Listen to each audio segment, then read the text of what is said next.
Buenas noches, queridos estudiantes de la materia Mecánica Racional de la Universidad Autónoma Gabriel N. Moreno. Hoy vamos a continuar con la temática y vamos a desarrollar el tema relacionado con dinámica del cuerpo rígido en situación de rotación. Tenemos nosotros un cuerpo rígido que está rotando en relación a un punto, a un eje, o el centro de masas del cuerpo rígido que está marcado aquí va a rotar respecto al eje, ¿correcto? Desarrollando una velocidad tangencial. Al desarrollar una velocidad tangencial, lógicamente también desarrolla una velocidad angular. Entonces tenemos nosotros el arco que va a describir de un punto A a un punto B. Vamos a tomar un diferencial de arco en un diferencial de teta, de ángulo. Entonces va a ser ds, el diferencial del arco va a ser igual a r por diferencial del ángulo. Integrando,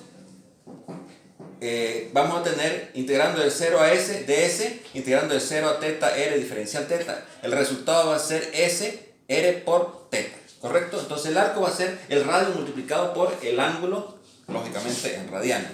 Cuando diferencio el arco respecto al tiempo, la variación del arco respecto al tiempo se constituye en la velocidad tangencial. Diferenciando respecto al tiempo del r por el ángulo va a ser, es la diferencial de un producto, entonces va a ser r, la diferencial del ángulo respecto al tiempo, más diferencial del radio respecto al tiempo multiplicado por el ángulo. El radio no varía con el tiempo, por consiguiente la derivada se hace cero. ¿Qué queda? Queda que r, diferencial del ángulo respecto al tiempo, no es más que la velocidad angular. ¿Cómo varía el ángulo respecto al tiempo? Se llama velocidad angular.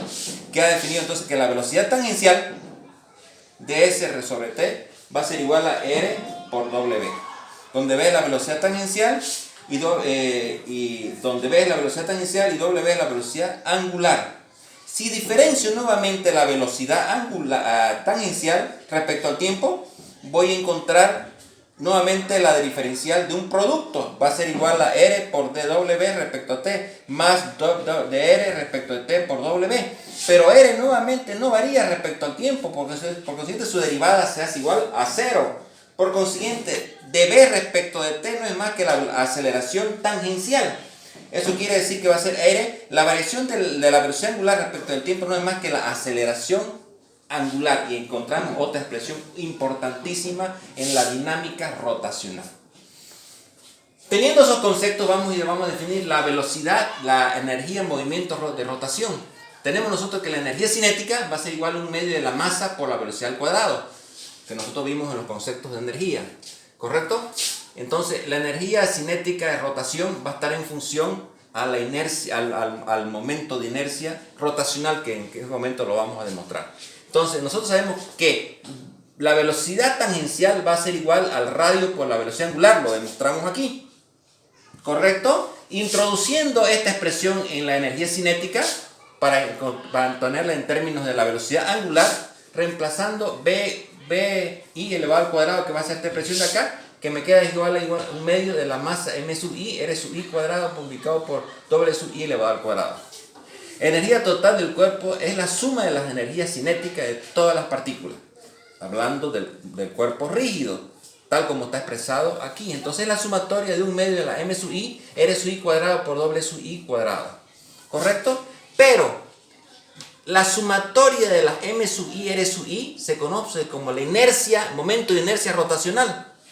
Por consiguiente, esta expresión mi, r sub i cuadrado se reemplaza por la inercia rotacional. Inercia rotacional, un medio, entonces esta expresión queda expresada por la inercia rotacional, un medio de i por w cuadrado. Y encontramos la gran expresión que habla que la energía cinética rotacional va a ser un medio de la inercia por w al cuadrado, donde w es la velocidad angular del cuerpo rígido, ¿correcto? Entonces vamos a ver ahora momentos de inercia rotacional de diferentes cuerpos. Tenemos una barra que está rotando en relación a este eje. La inercia rotacional va a ser 1 sobre 12 de la masa del cuerpo elevado a la longitud al cuadrado, a la longitud de la barra. Cuando rota respecto al extremo, la inercia va a ser 1/3 de la masa por L cuadrada. Tenemos acá una figura de esta naturaleza, un volumen de esa naturaleza, rotando respecto al eje, a este eje de aquí, está rotando en este sentido, su inercia va a ser 1 sobre 12 de su masa a cuadrado por b cuadrado. ¿Correcto? Tenemos ahora un anillo que está rotando respecto a este eje, como si fuera una rueda de una bicicleta o de un automóvil. La inercia va a ser 1/2 de la masa por radio menor al cuadrado por radio mayor al cuadrado. La inercia de un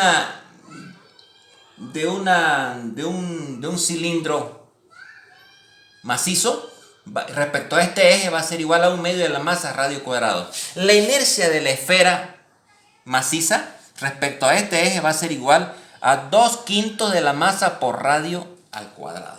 ¿Correcto? Con eso nosotros hemos definido conceptos que tienen que ver con la dinámica del cuerpo rígido rotacional. En la segunda parte vamos a ver ejercicios de aplicación que tienen que ver con la dinámica del cuerpo rígido rotacional.